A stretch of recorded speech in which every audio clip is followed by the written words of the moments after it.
Good day, everybody, and welcome to another edition of the Military and Foreign Affairs Network. I am your host, the voice of reason. In today's episode, we're continuing our ongoing coverage of the war between the Russian Federation, the North Atlantic Treaty Organization, and its Ukrainian proxy forces.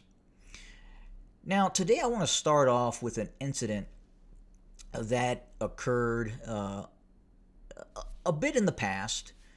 However, it is being talked about as of recently because video footage of this hand-to-hand battle that occurred in the small town just to the north of Volhadar, the aforementioned hand-to-hand combat video that was taken occurred in the city of Trudova. Sorry, not a city, a very, very small town that you could blink and you could miss if you were driving through it. And in one of these buildings or houses is where the hand-to-hand combat occurred. And it occurred between a soldier of the Ukrainian military and a soldier of the Russian military. Now, unfortunately, because of the nature of this conflict, because of the propaganda that exists within the confines of this conflict, you hear a variety of stories. And one of the biggest issues is you are able to see the Ukrainian soldier that ended up dying in this hand-to-hand combat that took place, not from the actions necessarily of the Russian. I mean, obviously, the battle that took place between these two human beings it clearly ended this individual's life. But there's more to the story. And part of that story is seeing the Russian soldier. Very few outlets here in the West will show you a picture of that Russian soldier. Very few outlets will give you the opportunity to hear that Russian soldier's side of the story. Well, let's start with that Russian soldier. Here he is. He is from the one of the far eastern republics of the Russian Federation. Not a very big man, a bit smaller than the Ukrainian opponent that he engaged in this mortal hand-to-hand combat with. Let's go back to the map here. So again, the hand-to-hand combat in question, if you must watch it, it's very hard to watch. But if you must watch it, it's out there. You can go check it out. There's also drone footage of it as well. The Ukrainian soldier originally resided in the city of Odessa. And the Russian soldier, again, Russian soldier, Ukrainian soldier. The Russian soldier in question from far eastern Russian Federation, possibly from Yakutsk. I couldn't verify that, but again, in this region of the Russian Federation. Now, the video footage in the mainstream media here in the West, there was a hand-to-hand combat fight. Some of the stories that are coming out allege that the Ukrainian disarmed the Russian. So again, the video's out there. If you must watch it, you can watch it. But what we know, there was a hand-to-hand combat fight between the Ukrainian soldier and the Russian soldier. One or both in all probability had a knife. And in the ensuing hand-to-hand combat in the town of Trudova, the Russian soldier mortally wounded the Ukrainian soldier, at which point you can hear in the video the Ukrainian soldier saying, "Just leave me alone, leave me to die." To which the Russian soldier complied, got up, backed up, walked away. When he walked away, the Ukrainian soldier was still alive, although at the time the Russian soldier probably believed that he was mortally wounded. Now, before the actual engagement in which the Russian mortally wounded the Ukrainian, the Ukrainian soldier had apparently killed one of the Russian soldiers' cohorts, one of his unit members, his quote-unquote friend. And you can see prior to the actual engagement, there are large amounts of gunfire being traded between the two sides as they battle near this small house.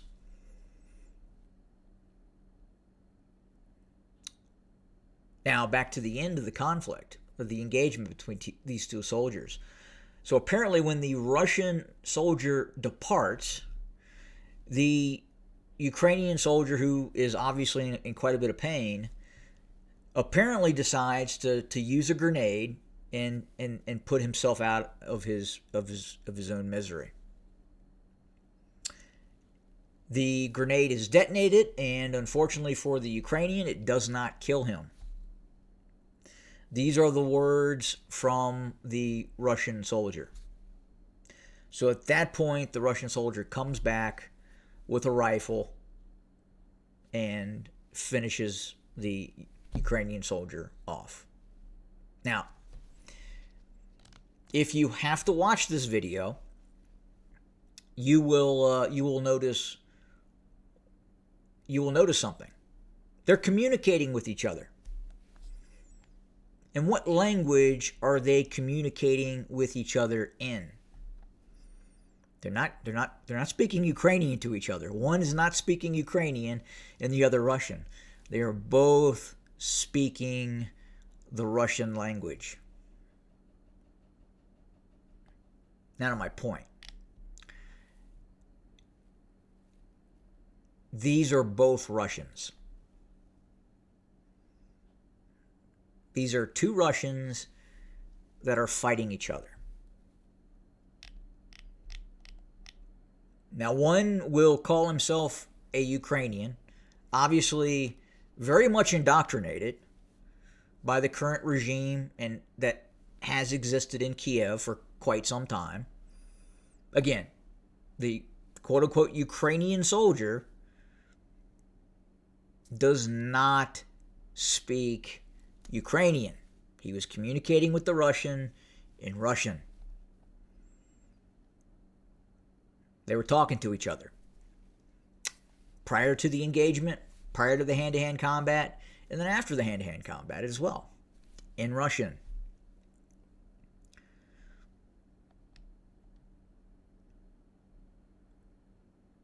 Why is this important? Why is this important? Look, if NATO, if the West is able to divide the Ukraine, as they have, this was successful. This was a successful test case for possible future operations by NATO against the Russian Federation proper. There is not a lot of difference in the culture of Eastern Ukraine than you would see in other parts of the Russian Federation. So if you are able to turn and create conditions in which you have the ability to create these two sides, and then have these two sides engage each other in this bloody conflict, you can systematically tear a nation state apart. And that is what is happening in the Ukraine, the borderlands. We could argue about the existence of Western Ukraine, centered around Lviv, as being an area where you have what you would define as a true, quote-unquote, Ukrainian population. Remember, Volodymyr Zelensky, the El Presidente of the Ukraine, does not speak Ukrainian. He speaks Russian. He is a Russian Jew.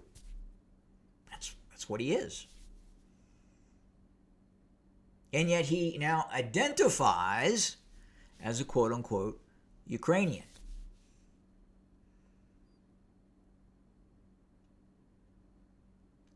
And on a side note, he has suspended the Constitution. He has suspended the Russian Orthodox Church in the borderlands.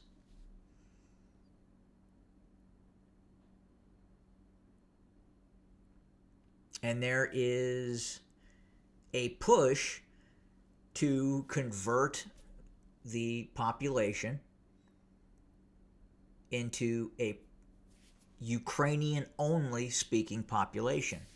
And again, most of the country speaks Russian, especially in the East.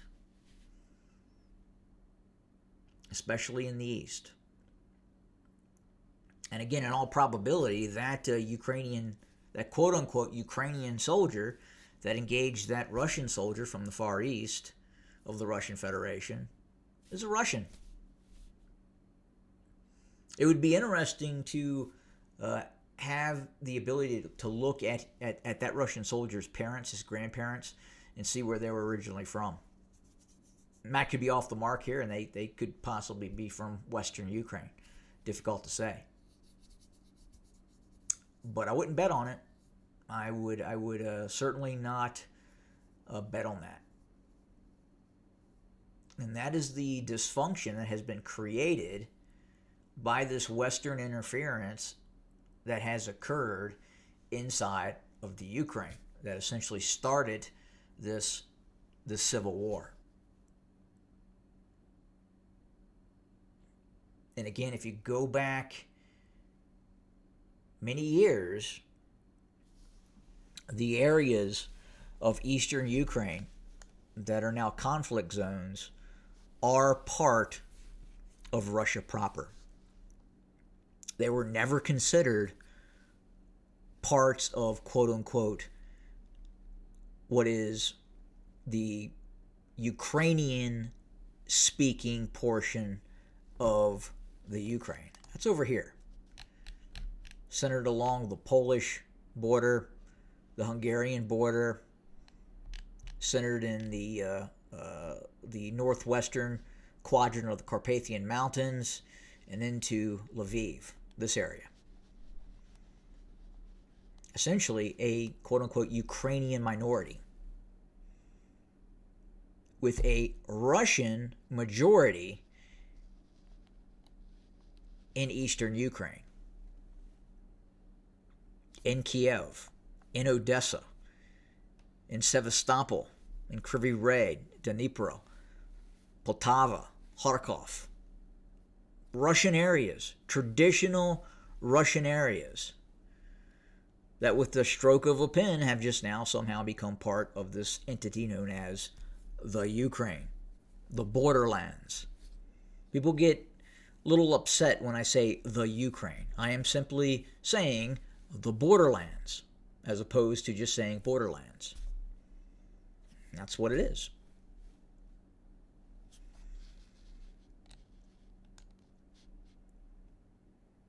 And that is the reason, back to my baseline point here, that is the reason why the Russians cannot lose this conflict.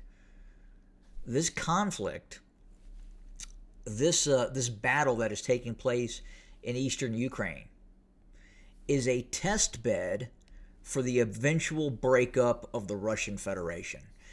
If this blueprint of what is being utilized in eastern Ukraine and central Ukraine and southern Ukraine, the Ukraine, is successful, then that blueprint can be utilized in other parts of the Russian Federation, and undoubtedly will be. There is no reasonable reason that the Russians do not believe that NATO will continue to expand east into the Russian Federation. They'll just call it something else.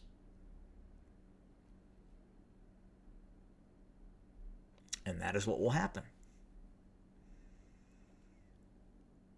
You will see areas of the Russian Federation that border some of these former Soviet republics start to clamor and possibly look to be subdivided by intelligence activity from the West. That's the blueprint. That's the blueprint that occurred in the Ukraine. And again, there's no reason to believe this will not continue. That is why the Russians have drawn this red line in the Ukraine, because they don't see it as the Ukraine. They see it as a direct attack against the Russian Federation. It is a blueprint for what is to come. If you can turn Russian upon Russian successfully, then you have a blueprint to break apart the Russian Federation. And that is what is happening. And that is why this war is not going to end. So as always, look, thanks for joining us. More to come very, very soon. Have a good day.